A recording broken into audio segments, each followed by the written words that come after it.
Welcome to the Beauty Talk podcast, where we bring you behind the scenes of the beauty industry, one inspiring story at a time. You have tuned in to an episode all about hair color. So if you're thinking about coloring your hair, or you're already a color chameleon who changes your color often, or you're simply curious about the process, we've got you covered. Our conversation is a lot about you, the client, and a little about the salon pro. We'll offer insights to help you understand your hair coloring options, how to find a colorist, and bust a few myths along the way.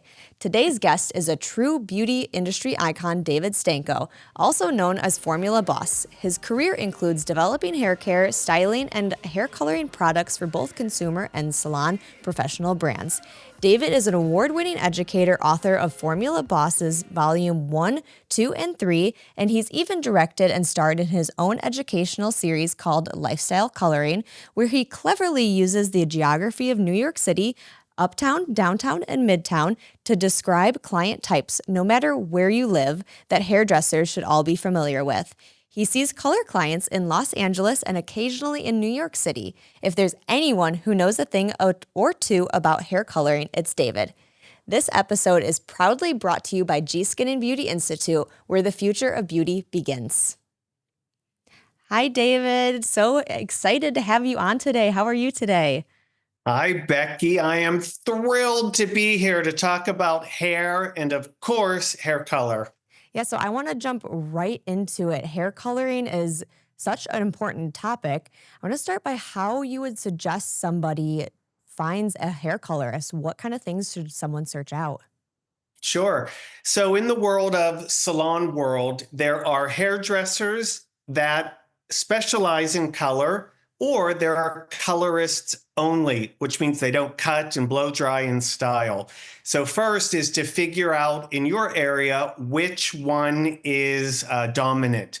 And then I would suggest, if you want to find someone to do your hair color, you always have to be on alert. And think about it this way. If you're in the market to buy a new car, all of a sudden, all you see are cars and dealerships, and there's an awareness. So you have to be aware. So at a restaurant, at the gym, at the movies, having a walk in the evenings, be alert and spy on a woman or a man's hair color that you like. And then simply go up and say, oh my gosh, I love your color. Who does it? Well, that makes so much sense. I feel like the car reference, when I'm looking at a car, all of a sudden you see that car everywhere you go. Or you're thinking, I want to color my hair blonde. And then you see blondes everywhere. So that is a good reference to be able to go up to someone that you're like, oh, I like what your hair looks like. Who did it? Yeah, and I think I'd add two more bits of info to that, which is research. You know, everything is AI driven today. Everything is within seconds away from us searching. So go on and search for what you want. Blonde hair, ombre, balayage, gray coverage. And then go on to Instagram is one of my favorite social media platforms, and do a hashtag and search for a salon in your area. Hair color salons in Los Angeles or blondes in West Hollywood, whatever that might be. And that's how you do your research to take you to a new salon and lead you to a new partnership with a new hairdresser or colorist. Well, and do you suggest somebody looks for somebody who does both, like a colorist and somebody that does hair cutting? Or would you suggest that they kind of pick different people for each thing? Sure. So I think what I want to say about that is a little bit of history. At one time, we were called generalists. We permed, we cut, and we colored. And then we specialized. So you had a color department and then a cutting department. Today, we're sort of mixed again. Most hairdressers do both still. Unless you're in some of the larger cities, then they're departmentalized. So really, it's up to you. I think finding a new hairdresser is all about the vibe of that person. Do you get on with them? Is this like a collab that you can co-create your own look with or not? And then also, do you enjoy the space in which they work? And that's another whole part of it. If you're going to sit for 30 minutes or 3 hours, you want to have an enjoyable space. Being in a salon is sort of like curtains up and the theatrics begin. And it's kind of fun to be in a busy salon where you can sort of like see what else is going on as you're having your services done. Right. And what you talked about, kind of going back to talking a little bit about social media, is it's nice to be able to feel out the vibe of the person, the vibe of the salon, and kind of everything that they do. So you get a feel if that's someone that would be a good fit for you or not. Yeah, and there's a lot of ways to approach that. Let's say you've done your research and you found one or two salons in your area or somewhere you're going to travel to. You know what? Schedule a manicure and go in and just have a treatment and look around. Or schedule a blow dry and check out the team. A lot of it is the vibe that you feel when you walk in. Is the receptionist genuine and welcoming? Do they offer to tour you around? Or does everyone stop like a bad horror movie, like you're out in the desert, the doors swing open and, everyone turns around and stares like, oh, what's going on there? It's all about comfort level. That's what today's all about in beauty. It's all about where you feel good, where you feel comfortable, and where you can sort of decompress and let someone take care of you. Well, that makes so much sense. So once you decide where you want to go, I want to talk a little bit about consultations. Do you suggest setting up a consultation to be able to talk to someone, or what do you suggest? Yeah, it's a great question. I think about it like a personal training appointment at a gym. There's really two ways you can go. One is, oh, who's available? Sign me up. I'm buying a package. Let's go. And you show up in your Lululemons and your cute crop top and your bottled water. And then it's like, oh, I don't know if I like this person. I don't know if their philosophy of working out and fitness jives with who I am. And it's the same thing in a salon. I mean, I would suggest that you call the salon and you say, hey, I'm interested in coming in. And I heard that Becky is amazing. Can I get time with Becky? And you'll know immediately if they think like, just book it. And then Right. look, if you're not comfortable with that, don't do it. But it's hairdressing is an emotional thing. The connection you have with clients, and if you're a client listening to this, you know what I'm talking about. You schedule your vacations around your hairdresser's vacation. You schedule your big events around your hairdresser. So you have to partner with someone that you like. So as it relates to consultations, yeah, schedule one, and make an appointment and make sure you're emotionally prepared for your consultation. Well, and I think people really enjoy being able to sit down and talk one on one for it maybe 10 minutes, 15, 20, depending on how much time that you need to be able to sit down and have that conversation about what you're looking for in a stylist, what their schedule is like, what if they want like a breakdown of costs to be able to talk about those things and see what's achievable for their hair. Yeah, and the other part of that is you have to be open to something new. And I sort of made a joke a second ago. You have to be sort of mentally stable to be part of a new consultation. Because so often, I've been doing hair a long time, and sometimes I get new clients or existing clients that are having a bad day or a breakup. We call it relationship hair, where all of a sudden your client wants to become a brunette. And you think, oh, are you really ready? Did you Right. look at pictures of that? Because you have breakup brunette and then you have makeup blonde, which means temporarily she wants to be a brunette, but then she's done, she's over it, she's getting back together with her partner and wants to be blonde again. So you really, in a consultation, you have to be open to someone looking at you with fresh set of eyes, but also you have to have some direction yourself. Do you want to go lighter? Do you want to go darker? Do you want a full makeover, eliminate a lot of length, or just have a trim? So there is a little bit of homework required and responsibility for you as a client. Well, and my next question was going to be, what do you do to prepare for a consultation? Yeah. So social media is the biggest tool ever. And you can hashtag search blonde, balayage, gray coverage, men's gray, men's hairstyle, whatever it might be, and take screenshots. I work in Los Angeles, I work in West Hollywood, and I have clients that come in with almost a presentation for me, tear sheets, magazines, screenshots. And at first I thought, oh no, is it going to be one of those consultations?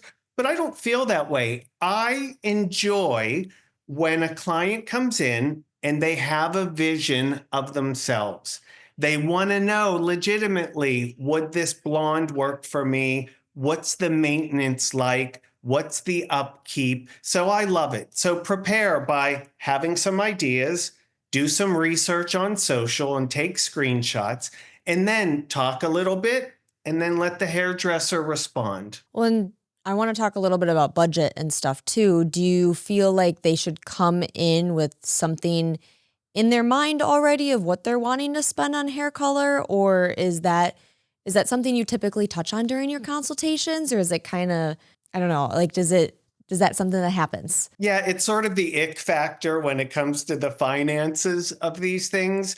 So, there's typically a salon menu that a client can look at and get an idea.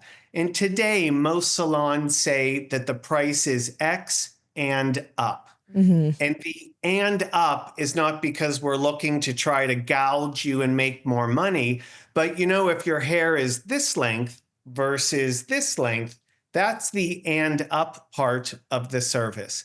So I don't know, Becky, you can go in with what you have in mind, but this really isn't a negotiation. You're not purchasing a car where you're going to negotiate financing. Right. You don't go into Neiman Marcus into the fancy dress department and say, I see what you have here as a price tag, but I'm going to give you 50% less of that. It's just not how that works.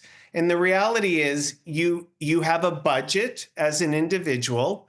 You schedule a consultation, and if that price point is too much, you can either say thank you and walk away, or you can eliminate some of the services to bring your price to a place that feels good, right? And here's what I mean: a touch up and highlights and a treatment and a keratin smoothing treatment and a blow dry might be one price.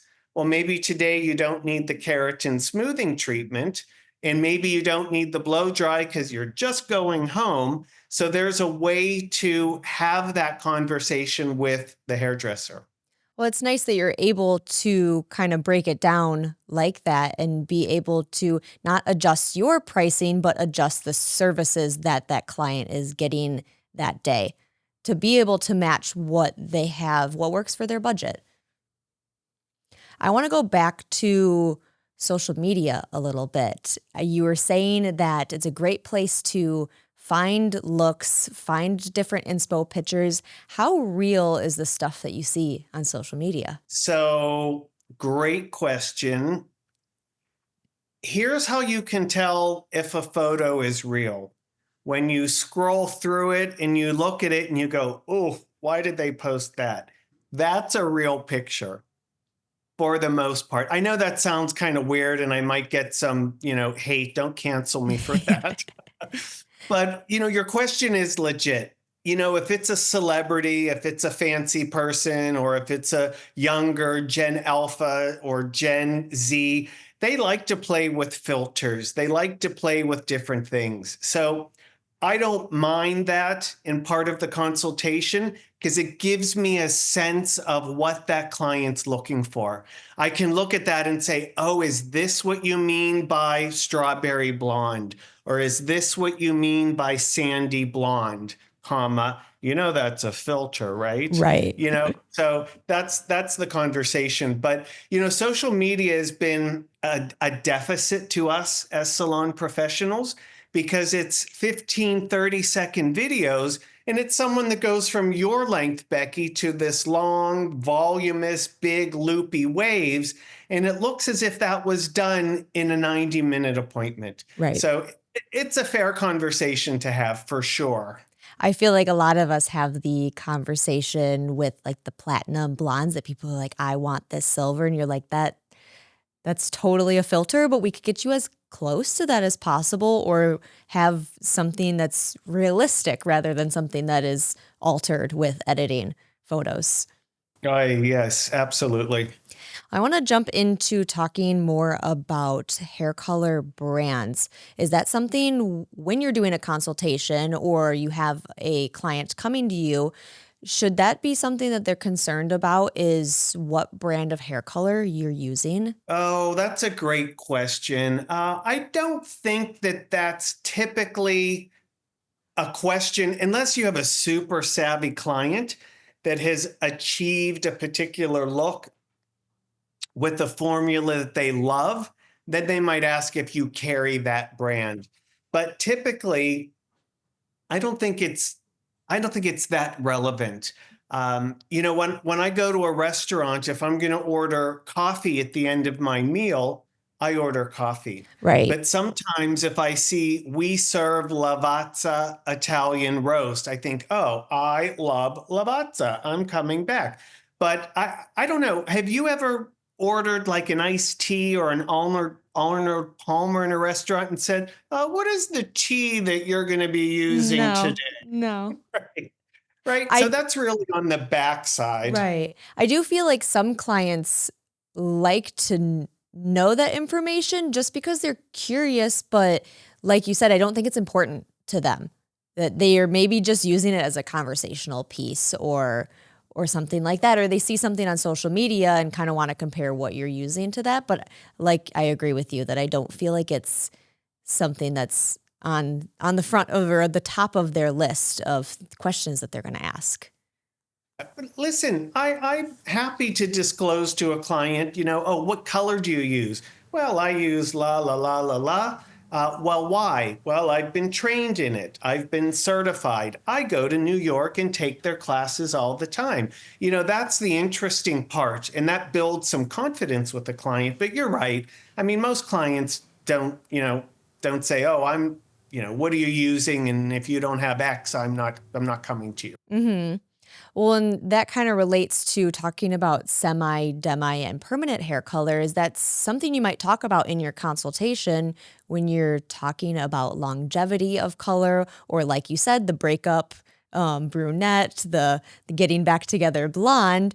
Can you talk a little bit about the difference of those colors and their ability to kind of shift up their look with those? Yeah, sure. So in a consultation, depends on the goal of the client. If we take gray hair, for example, and a client may be bothered by his or her gray hair and they want to do something about it, that's where I make that conversation known. I give them choices. Hey, look, in the world of coloring, we have semi-permanent, demi-permanent, and permanent hair color that we can address your needs with.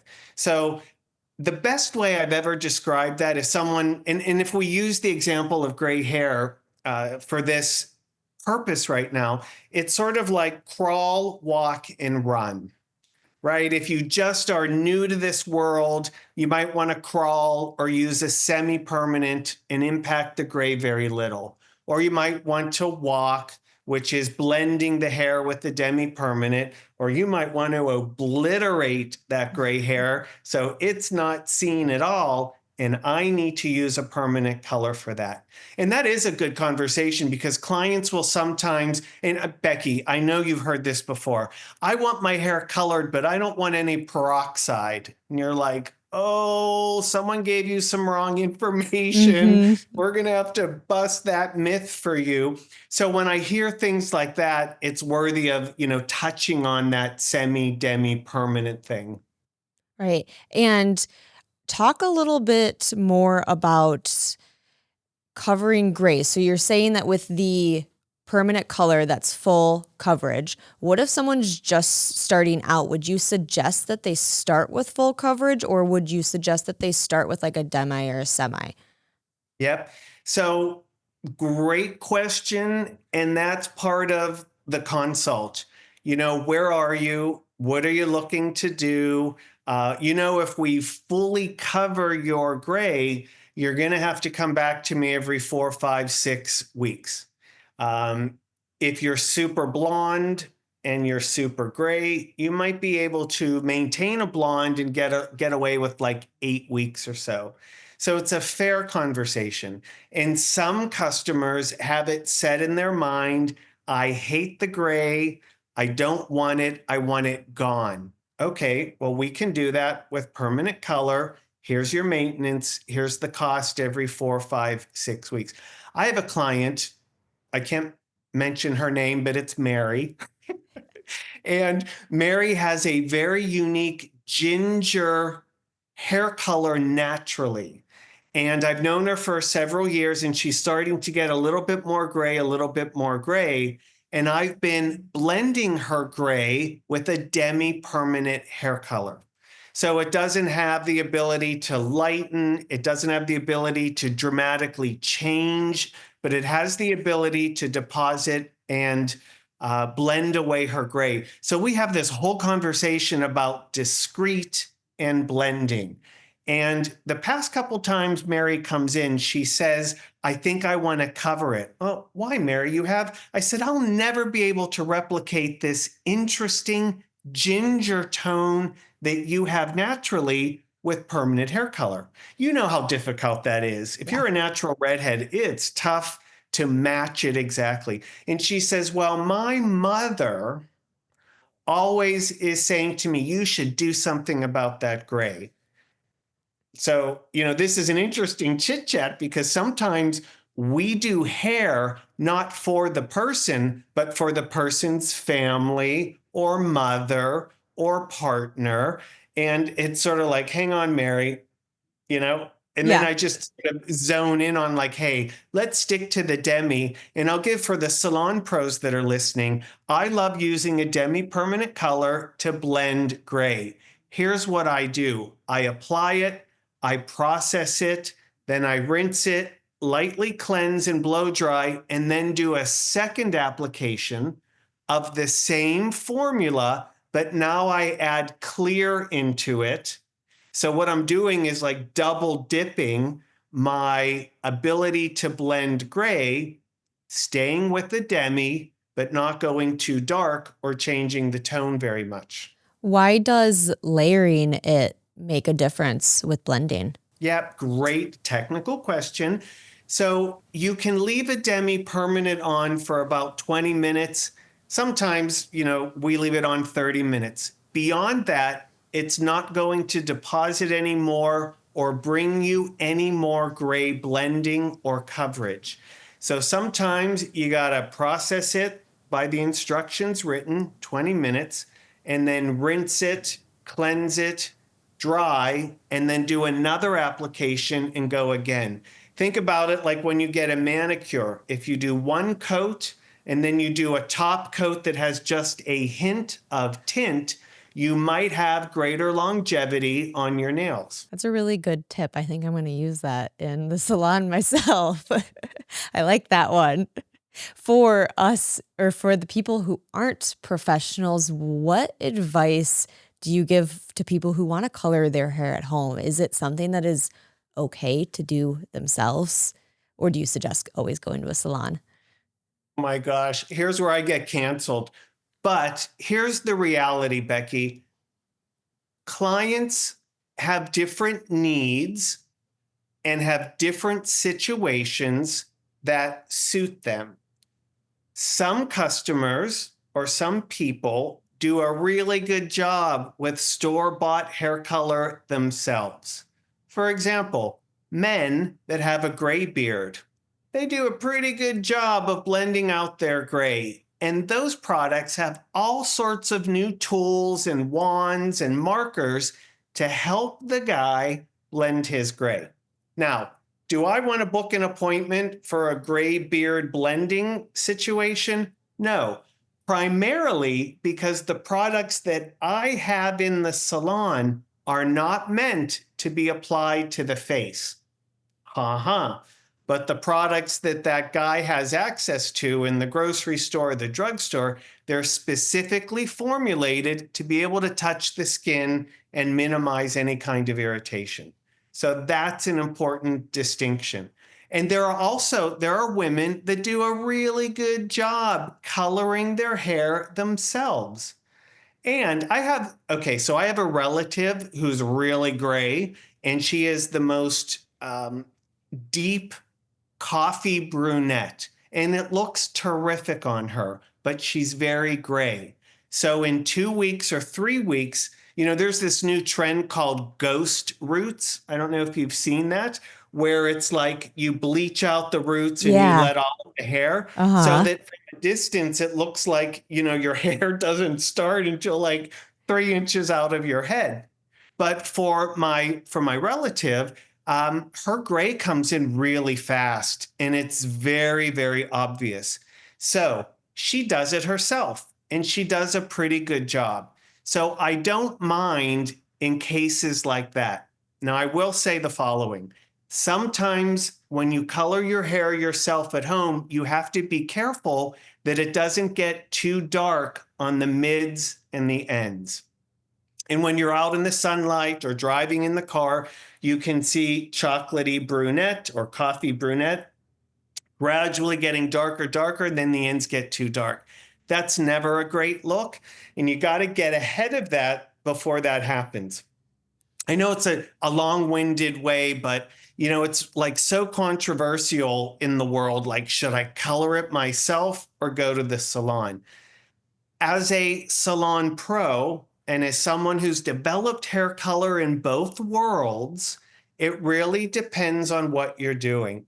If it's lightly blending, there's lots of demi-permanents that you can get that will work perfect for you. And Becky, I got to say this, and I need to say this.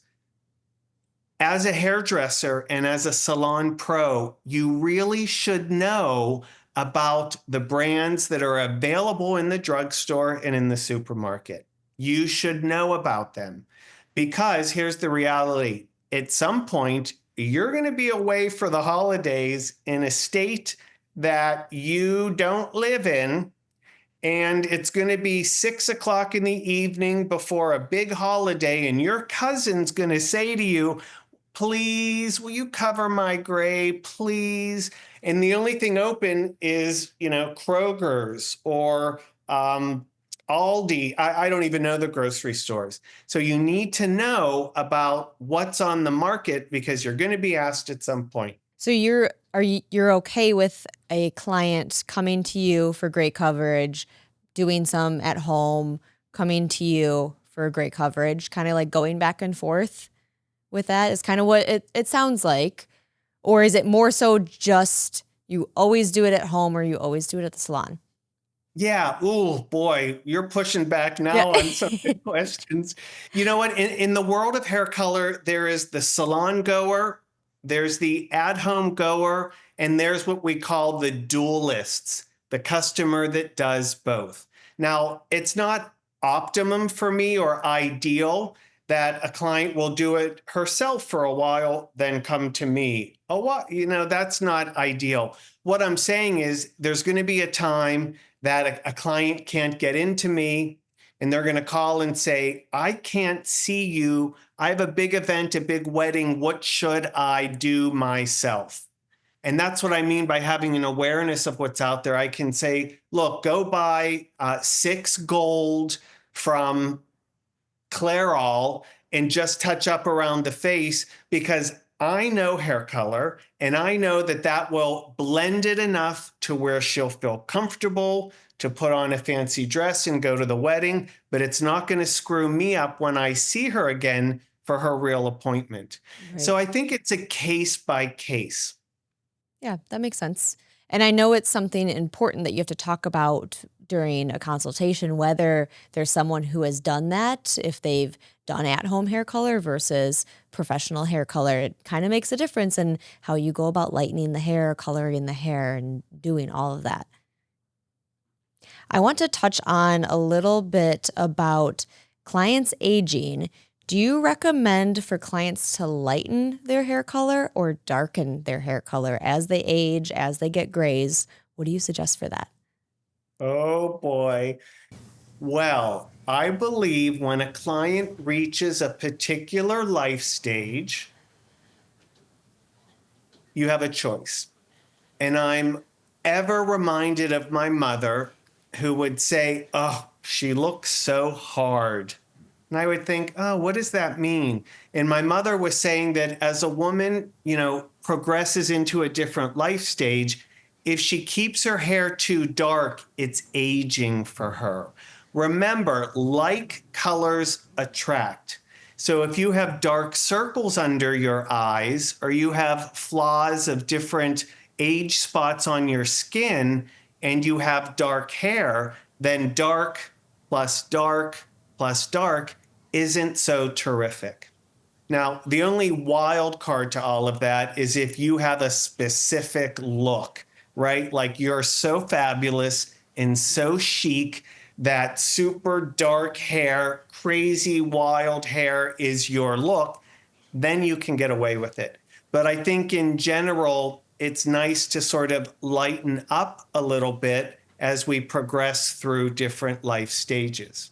Well, and a lighter color, I feel like typically blends with the gray better as well. And so it might require a little bit less maintenance if they're blending their gray with highlights rather than doing a root touch up every 4 to 6 weeks.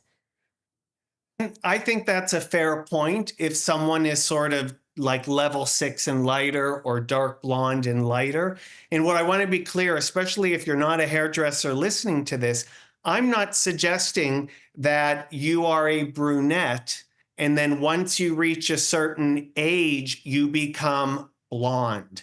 What I'm saying is, like my relative that is that coffee brunette, she can certainly go to, coffee with a little bit of cream kind of a look, to ever so slightly lighten it. And then to your point, maintain that brunette look and maybe add a few delicate, lighter pieces, not blonde, but maybe some brown bits just around the face, just around the temple. And then that creates the illusion of a fresher look and a newer look.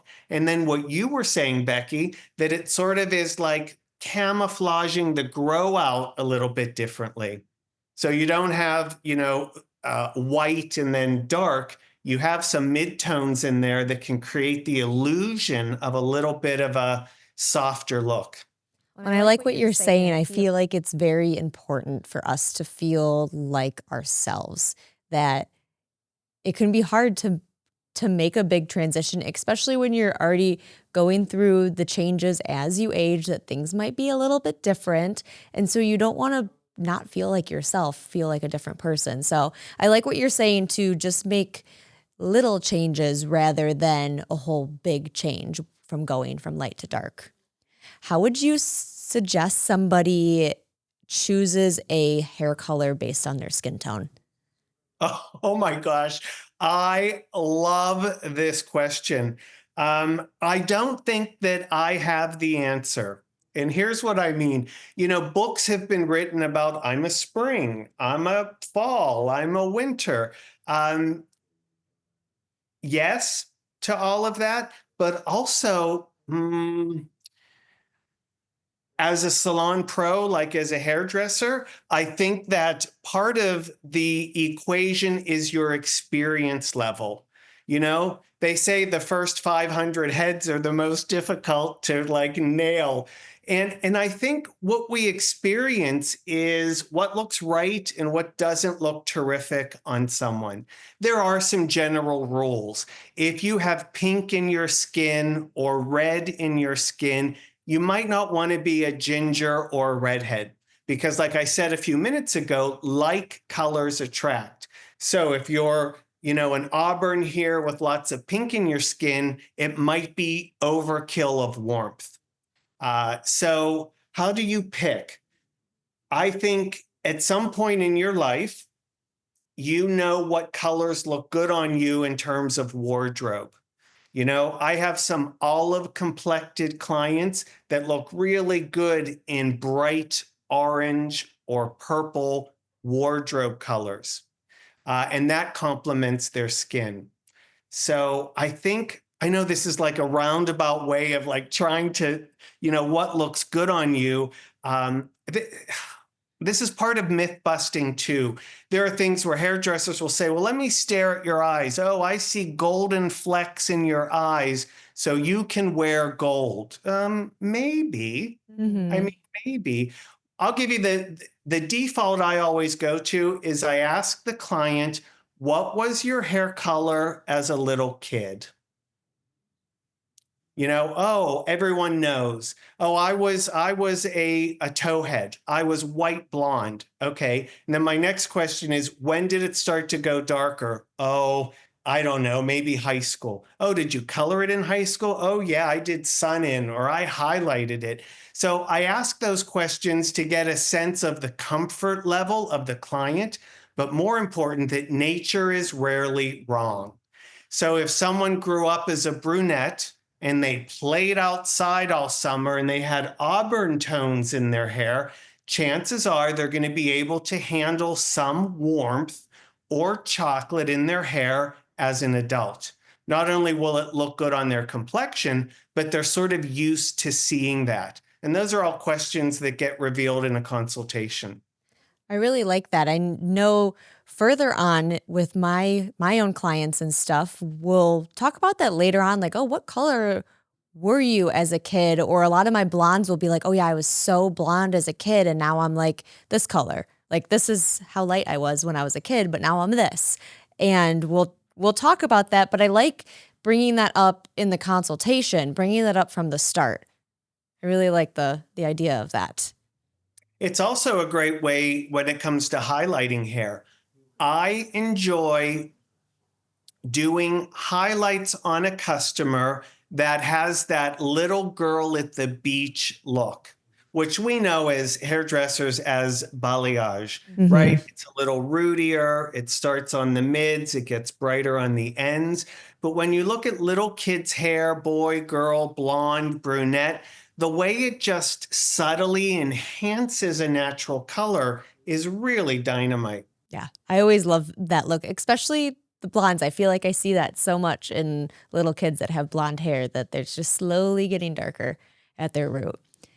So now that a client has been to you, has seen you for hair color, what kind of things do you send home with them for aftercare? What are your suggestions? Oh boy. So do I sell shampoo or not is the bottom question here.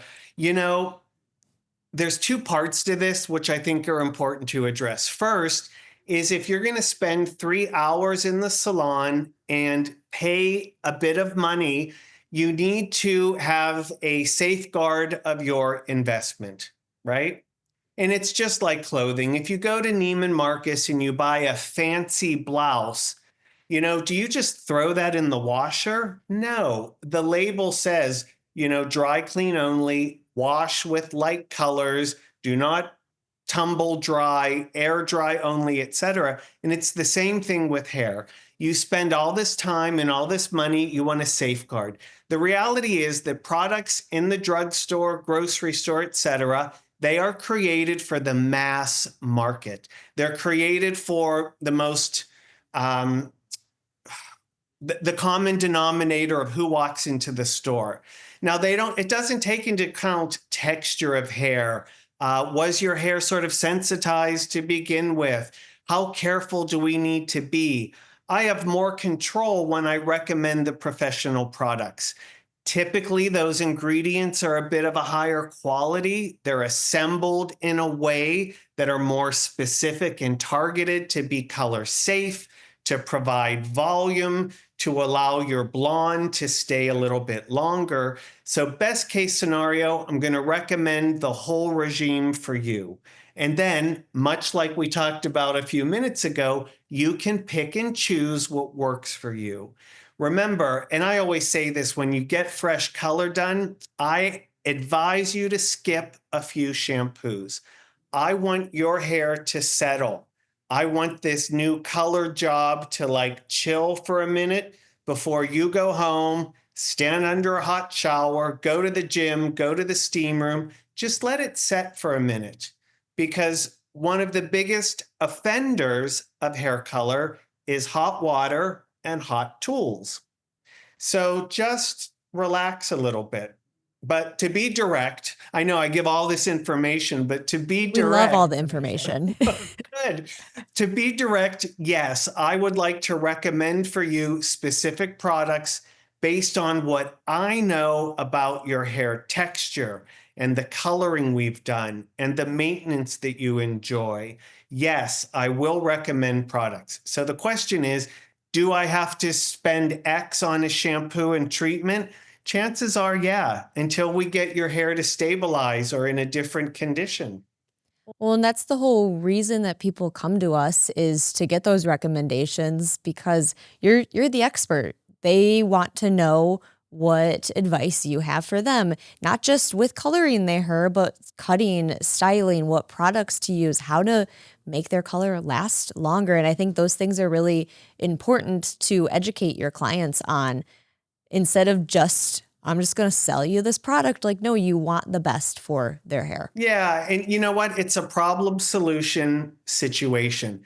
Clients come to us with a problem. And as you mentioned, we offer a solution.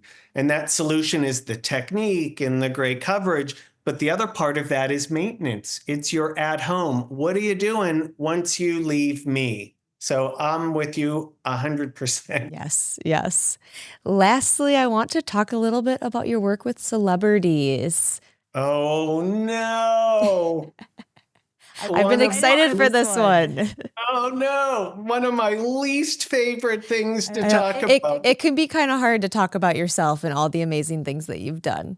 But let's hear it. It's go. No, so listen, I've been doing hair a long time. I lived and worked in New York City. I'm in Los Angeles now with a stop in San Francisco. And I think most hairdressers who have been doing hair 3, 4, 5, 30, 40 years have had a brush with celebrityism in their career. Could be the local newscaster, could be the local politician, whatever it might be. So I'll answer your question. Let me just say that. But how I want to frame this is, as a salon pro, people come to us because we are discreet. And a lot of celebs or house calls that you do, I'm not taking pictures and posting it because that would sort of ruin my experience with that client.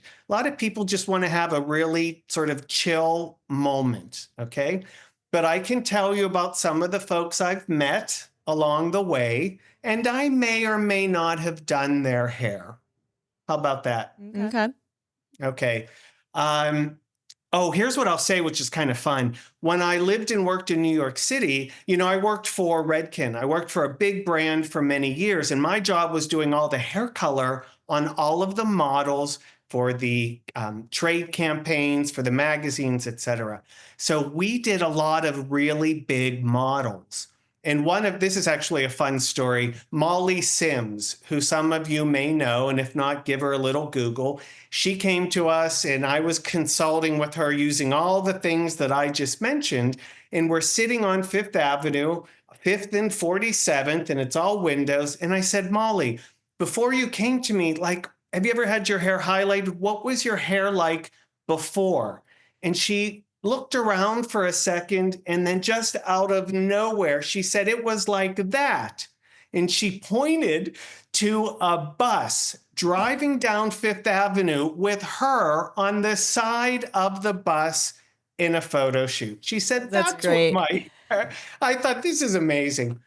So Molly Sims, Sarah Jessica Parker, when she was in her heyday of Sex and the City, and became a Garnier model for L'Oreal. I have met with Ryan Gosling for a movie that he was doing that may need some hair extensions. I've met with Sharon Stone. I've met with Paul McCartney and his wife.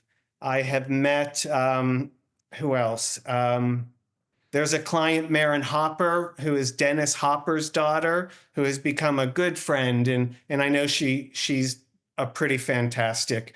And then, in the salon, we've seen Belinda Carlisle. And one time I was in a salon and I was assisting a friend who was doing Lindsay Lohan's hair color. So it really is, it's a mixed bag of stuff.